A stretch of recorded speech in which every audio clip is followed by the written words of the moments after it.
Damit herzlich willkommen zu Game Nummer 3 zwischen Edda und VFDK.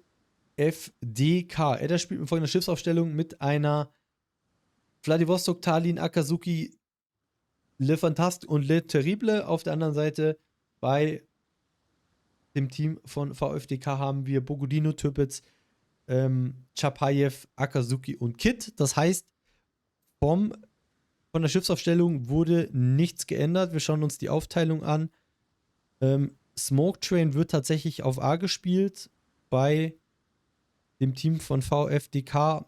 Akazuki führt rüber zu C. Bogodino mit Radar Support bei C. Und man wird wahrscheinlich die Türpitz versuchen, erstmal hier zu positionieren. Würde ich versuchen, dass hier in Deckung ist oder vielleicht auch hier an die Insel, wobei der Weg weit ist und auch gefährlich. Man geht hier mit dem Early Cap mit den Frenchies, wird wahrscheinlich versuchen, die Flanke zu bespielen, kann ich mir ganz gut vorstellen.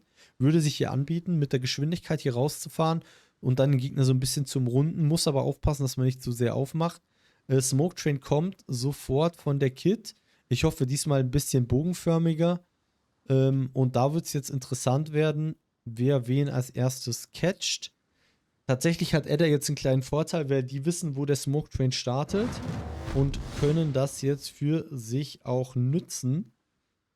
Die Frage ist tatsächlich auch, wer als erstes dieses A-Cap sich dann holen kann, weil da als erstes draufkommt, wird auch wieder so ein Faktor auf jeden Fall sein.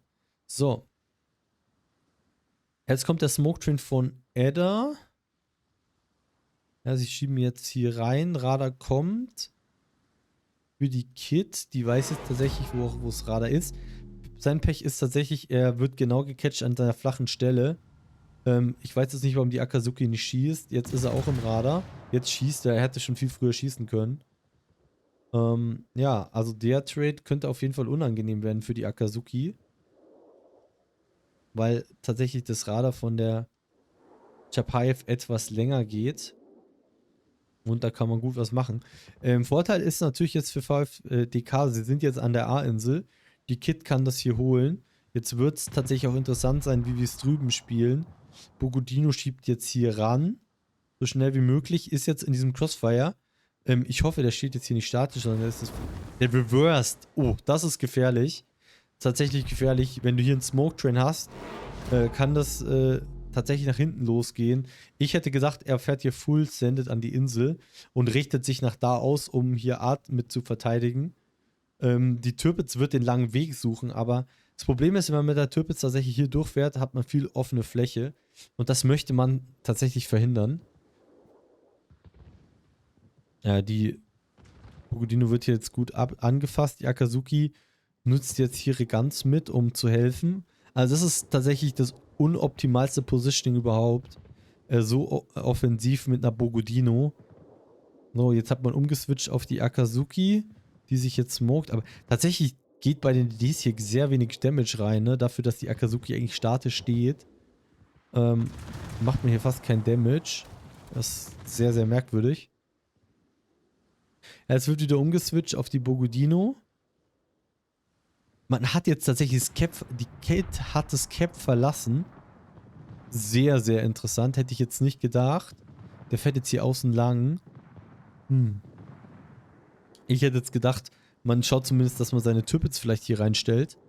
Weil man darf auch nicht vergessen, der Gegner spielt nur mit einem BB. Und das ist hier relativ weit hinten und passiv. Ja, man gibt jetzt wieder das Cap auf. Das ist halt immer nicht so gut. Vor allem so einfach. Die Akazuki hat jetzt for free das Cap gekriegt, kann jetzt wieder rausfahren. Die Kit hatte eigentlich jetzt null Impact da. Bei dem Move fällt jetzt wieder zurück und holt's. Also, keine Ahnung. Weiß jetzt nicht, warum man den Move gemacht hat. Der gibt für mich jetzt wenig Sinn. Im Großen und Ganzen. Warum man hier aus dem A-Cap rausfährt. Man hat dem Gegner theoretisch jetzt Punkte geschenkt, muss man sagen. Jo, Mike, grüß dich. Hallo.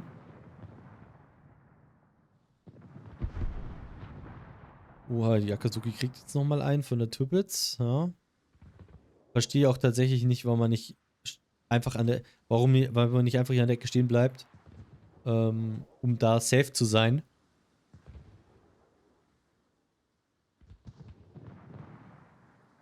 Ja, das könnte jetzt auch eher unangenehm nochmal werden. Sich da zu smoken. Da kommen jetzt auch nochmal Shots, weil er halt offen war.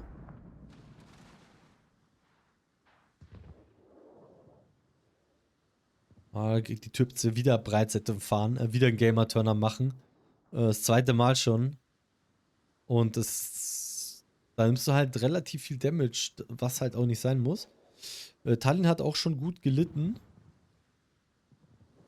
Ja, und die Kid macht halt das einzig Wahre jetzt. Weiß jetzt nicht, wo man einen breiten Fächer wirft. Scheint mir auch eher ein bisschen merkwürdig zu sein. Auf einen DD, der doch im Kite steht. Aber er wird jetzt hier den Kill bekommen. Und damit sieht es für VfDK sehr gut aus. Ne, Tallinn ist auch sehr weit rausgedrängt worden. Ja, man hat sich vielleicht auch hier ein bisschen zu wenig Zeit gelassen, einfach mit der Tallinn diesen Smoke ein bisschen auszuspielen.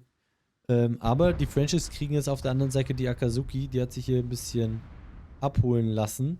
Von den zwei zu lange hier gestanden. Überrascht mich doch auch ein bisschen. Aber vielleicht hätte man auch einfach den Jungs hier ein bisschen mehr Zeit geben müssen.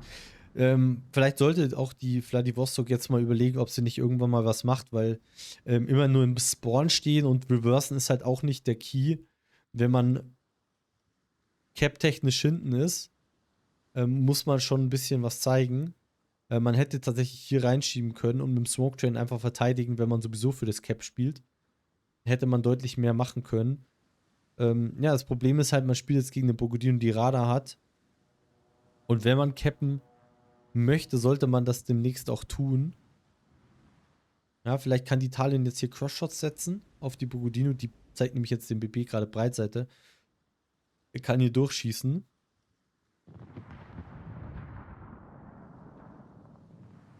Das könnte für die Bogodino tatsächlich relativ teuer werden. Ja, Glück gehabt. Hätte auch mehr Schmerzen geben können. Tops sind auf dem Weg. Ja, man versucht jetzt hier noch Damage zu machen. Mit AP auch. Ja. APHE. Die Salve gedodged. Ja, ich würde tatsächlich sagen, es fehlt so ein bisschen die Range, um sowas wie eine Bogodino. Da kam das Overmatch. Ja, wobei er stand auch schon ein bisschen zu weit oben. Er hat ihm genau hier reingeschossen. Ja, das war tatsächlich jetzt sehr belastend. Und das bringt Edda wieder zurück ins Game. Die Türpitz ist jetzt, macht jetzt eigentlich fast wieder denselben Fehler. Er fährt in 2 Kiting-Schiffe rein. Das wird auch nicht gut gehen, tatsächlich. Ja, und die Tallinn kann ihn mit AP jetzt tatsächlich auch bestrafen. Ja, schießt ein bisschen zu hoch hier, aber er wird auf die Vladivostok nicht viel Damage machen. Also, wir hatten es gerade ja schon. Gut, diesmal sind es nur 2 Schiffe, nicht 3. Aber auch hier. Ja, VfDK tut sich so ein bisschen, wird darauf hoffen, hier irgendwie die Caps zu halten. Aber wenn sie das versuchen, warum steht dann die Türpitz nicht einfach hier in der Ecke und chillt ihr Leben und der Smoke Train verteidigt C? Ja, also dass die Le Fantasque jetzt da ins C-Cap reinfährt, wenn er weiß, dass da ein Radar ist. Das ist durchaus sehr riskant. Sehr, sehr riskant. Und das könnte ihm jetzt auch sein Leben kosten tatsächlich, wenn er Pech hat. Er muss jetzt das Radar dodgen, was noch 12 Sekunden geht.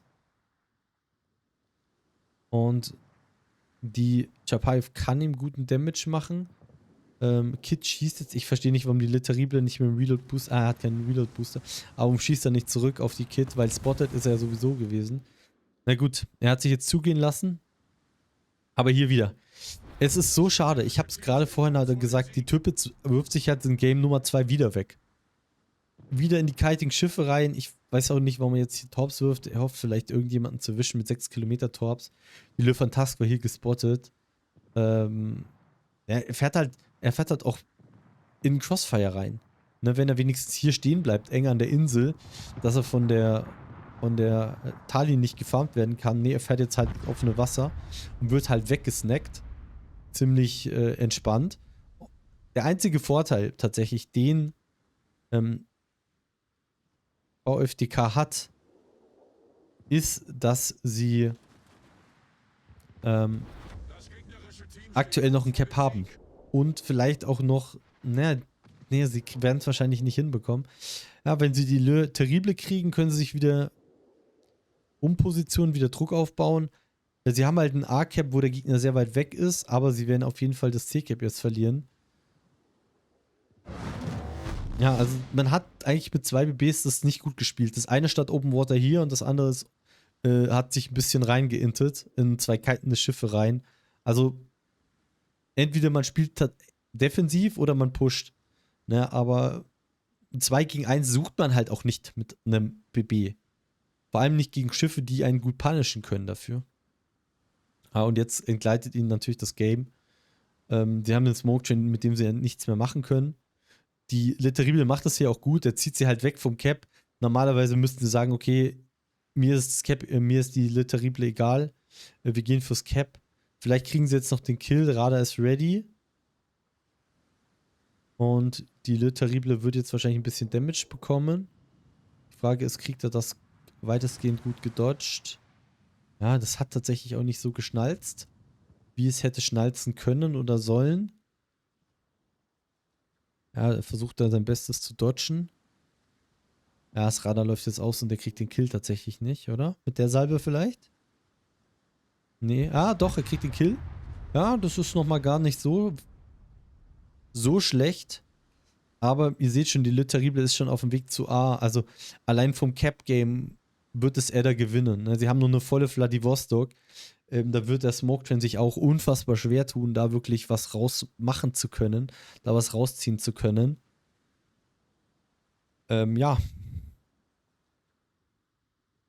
Natürlich muss man auch Edda loben, ne? Die sind aus einer 1-0, aus dem 1-0 zurückgekommen und haben 2-1 draus gemacht. Das ist auch in Tournaments nicht so leicht, weil da muss man auch ein bisschen, ich sag mal, an sich glauben, eine gute Taktik haben, schauen, dass man keine Fehler macht, weil jeder Fehler ist halt dann, kann halt das Ausscheiden bedeuten. Und haben sich da auch teilweise nicht locken lassen, haben das, ich denke, auch ein bisschen ruhiger gespielt. VfDK wollte ein bisschen zu viel, war da auch teilweise ein bisschen greedy. So nach dem Motto, ja, ich spiele hier mit der Akazuki mein statisches Positioning und da wird mir nichts passieren. Naja, wenn da 2 Frenchies rumpushen, bist du halt tot. Deswegen vielleicht da eher am Cap gespielt, nah am BB, dass man da Feuersupport hat. Das hat man auch so ein bisschen verpennt. Jetzt haben wir noch 1 Minute 13. Und jetzt wird gleich die Vladivostok bei der Chapai verlosagen. Gehe ich mal stark von aus. Weil der kann ihn halt Nose-In komplett aus dem Leben drücken. Muss tatsächlich auf die Torps aufpassen, aber die muss er auch erstmal ins Spiel bekommen, die Torps. Er müsste eigentlich wissen, dass er Overmatch hat. Oder wartet er jetzt auf den Turn? Er wartet tatsächlich auf den Turn. Ja, da muss er vielleicht sogar aufpassen, dass er keine Overpens bekommt. Also, jetzt hat er vielleicht sogar Pech, dass... Ja, das war tatsächlich jetzt ein bisschen Pech, dass er nicht gekillt bekommt, aber die Talin macht den Rest und damit holt sich Edda Game Nummer 3. Herzlichen Glückwunsch und sind damit eine Runde weiter und zwar im Halbfinale.